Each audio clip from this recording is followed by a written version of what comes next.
आधार demographic validation failed. इस purse के अंदर इस एरर के कारण क्या सभी की पेंशन बंद हो जाएगी?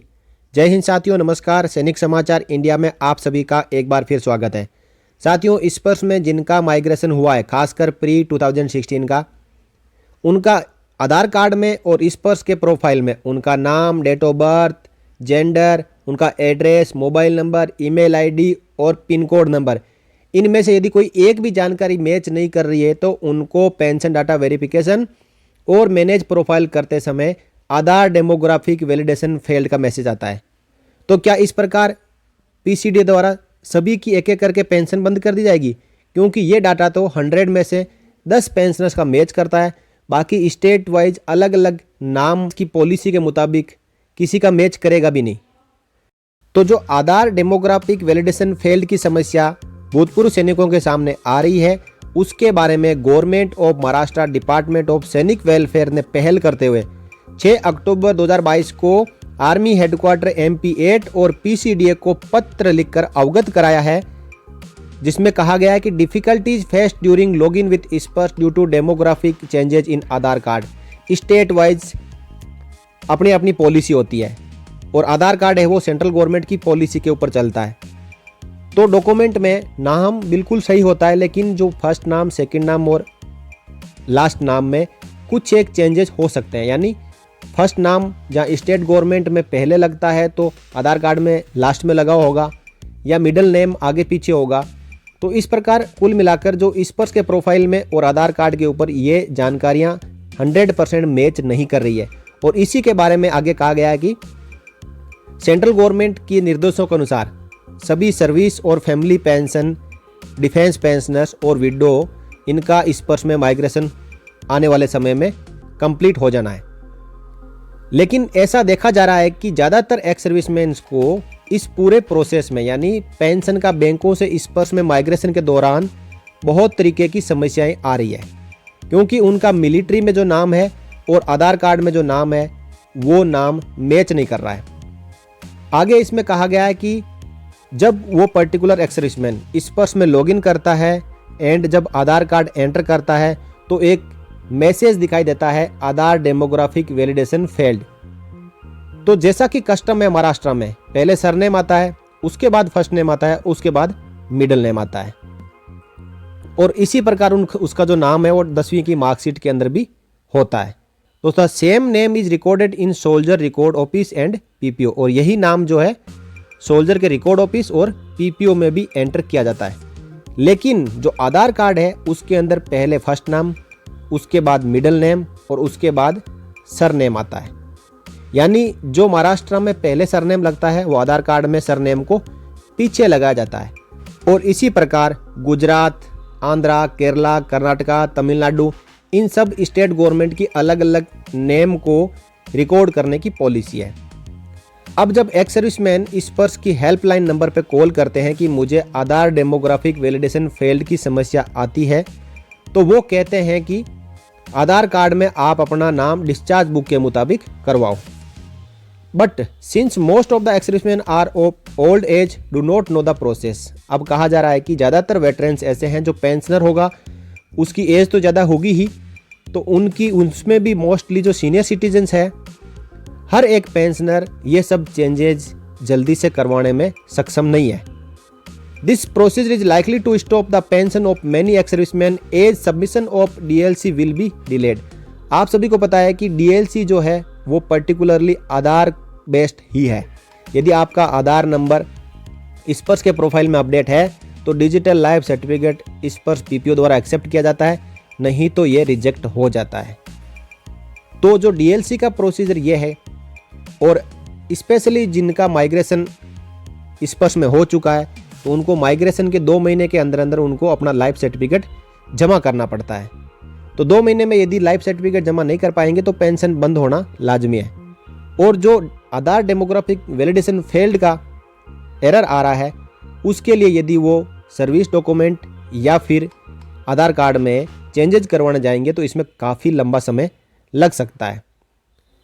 Also, since the name on Aadhaar card and PAN card have been recorded in Income Tax Office, Provident Fund Office, Bank, Government Schemes and other government offices, if the name on Aadhaar card is changed at this stage, problems will arise at all such places. बहुत ही अच्छी बात कही गई है महाराष्ट्र सरकार द्वारा कि एक पेंशनर का जो आधार कार्ड और पैन कार्ड होता है, आधार कार्ड के बेस पर पैन कार्ड बनता है और पैन कार्ड और आधार कार्ड के अंदर भी नाम सेम होना चाहिए, क्योंकि आधार कार्ड और पैन कार्ड की लिंकिंग का जो प्रोसेस चल रहा था तब कई पेंशनर्स और सिटीजन्स ने अपना नाम दोनों में सेम करवाया है।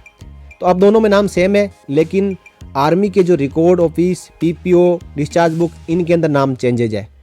अब यदि वो आधार कार्ड और पैन कार्ड में अपना नाम चेंज करवाने के लिए जाएँ तो उनका जो इनकम टैक्स का रिकॉर्ड है वो, फिर प्रोविडेंट फंड का रिकॉर्ड वो, बैंक में नाम उनका आधार कार्ड और पैन कार्ड के मुताबिक है। इसके अलावा जितनी भी गवर्नमेंट स्कीम्स है उनमें भी जो आधार कार्ड और पैन कार्ड के मुताबिक उसका नाम है, तो सभी जगह क्या चेंज करवाना पड़ेगा। और यदि आधार कार्ड और पैन कार्ड में चेंज करवा दिया तो उनकी केवाईसी जहाँ जहाँ पे अपडेट है वो फेल हो जाएगी। तो इससे उनको आगे कई तरीके की समस्याओं का सामना करना पड़ेगा। कुल मिलाकर ex serviceman will have to face many problems if they change the name on Aadhaar card for Sparsh. Sparsh के लिए यदि वो आधार कार्ड में अपना नाम चेंज करवाते हैं तो उनको आगे जाकर बहुत ही भारी समस्याओं का सामना करना पड़ेगा। Therefore, you are requested to accept the name on the Aadhaar card even if it starts with surname or first name and accordingly instruct to make appropriate changes in स्पर्श सॉफ्टवेयर। अब महाराष्ट्र सरकार द्वारा पीसीडीए को कहा जा रहा है कि आप स्पर्श के अंदर चेंजेज करिए, चेंजेज करके जो भी है पेंशनर का नाम, चाहे पहले फर्स्ट नेम है या पहले सरनेम है, उसको स्पर्श में सुधार करके एक्सेप्ट करवाइए। Also, as there is a change in the name of ex-serviceman and his wife in record office and on Aadhaar card of Maharashtra state, Aadhaar card number should be considered for स्पर्श pension instead of Aadhaar card name. आपको आधार card का जो नाम से कोई लेना देना नहीं होना चाहिए, ये बात महाराष्ट्र सरकार द्वारा पीसीडीए को कही जा रही है कि आप नाम मत देखो, आप पेंशन जारी करने के लिए सिर्फ आप आधार कार्ड नंबर को देखो। यदि उसका आधार कार्ड नंबर आप सही से वहाँ पर एंटर करवा देते हो तो उसकी या फैमिली पेंशनर की जो पेंशन है वो जारी रहेगी और इसके लिए आपको उचित सुधार करवाने की आवश्यकता है। फाइनल इसमें कहा गया है कि in view of the above you are requested to issue necessary instruction to PCDA pension Prayagraj and all the records of army, navy, air force to consider Aadhaar card number for Sparsh pension instead of Aadhaar card name for sanctioning of pension and for converting the pension oblique family pension into Sparsh. कुल मिला के जो gist है वो para 5 में कहा गया है कि आप आधार कार्ड के ऊपर लिखे हुए नाम को मत देखो। नाम स्टेट गवर्नमेंट की पॉलिसी के मुताबिक आगे पीछे भी हो सकते हैं और जो आर्मी के रिकॉर्ड है, पीपीओ है, डिस्चार्ज बुक, वहाँ पे नाम आगे पीछे हो सकते हैं। तो यदि आप नाम देखने के लिए जाएंगे तो एक डिफेंस पेंशनर अपनी पेंशन प्राप्त स्पर्श के जरिए नहीं कर पाएगा। आप इसको साइड में रखिए। आप आधार कार्ड को उसमें, जैसा कि पोस्ट 2016 पेंशनर्स के लिए चल रहा था, उनका ऐसा कोई भी प्रॉब्लम नहीं आ रहा था, आधार डेमोग्राफिक वैलिडेशन फेल्ड की समस्या नहीं आ रही थी, तो प्री 2016 पेंशनर्स के लिए भी वही रूल लागू किया जाए ताकि उनकी पेंशन बंद ना हो। सीधा सिंपल हिसाब किताब है।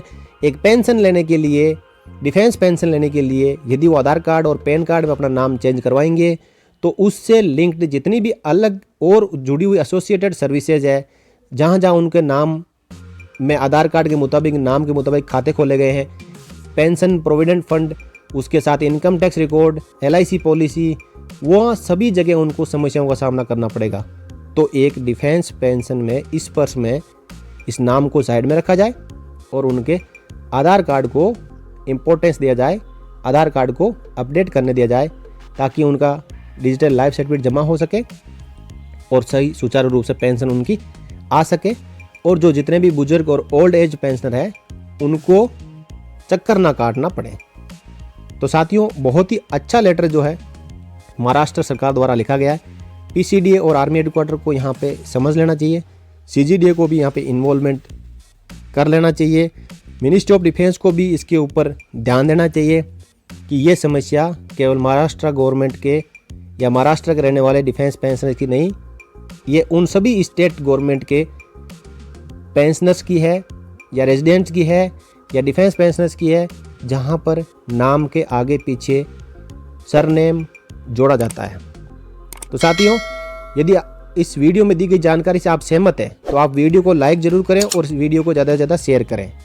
और मैं चाहता हूं कि इसी प्रकार हर एक गवर्नमेंट अपने अपने स्टेट के भूतपूर्व सैनिकों के लिए पीसीडीए, आर्मी हेडक्वार्टर, सीजीडी और मिनिस्ट्री ऑफ डिफेंस को लेटर लिखें ताकि इस मुसीबत से छुटकारा मिल सके।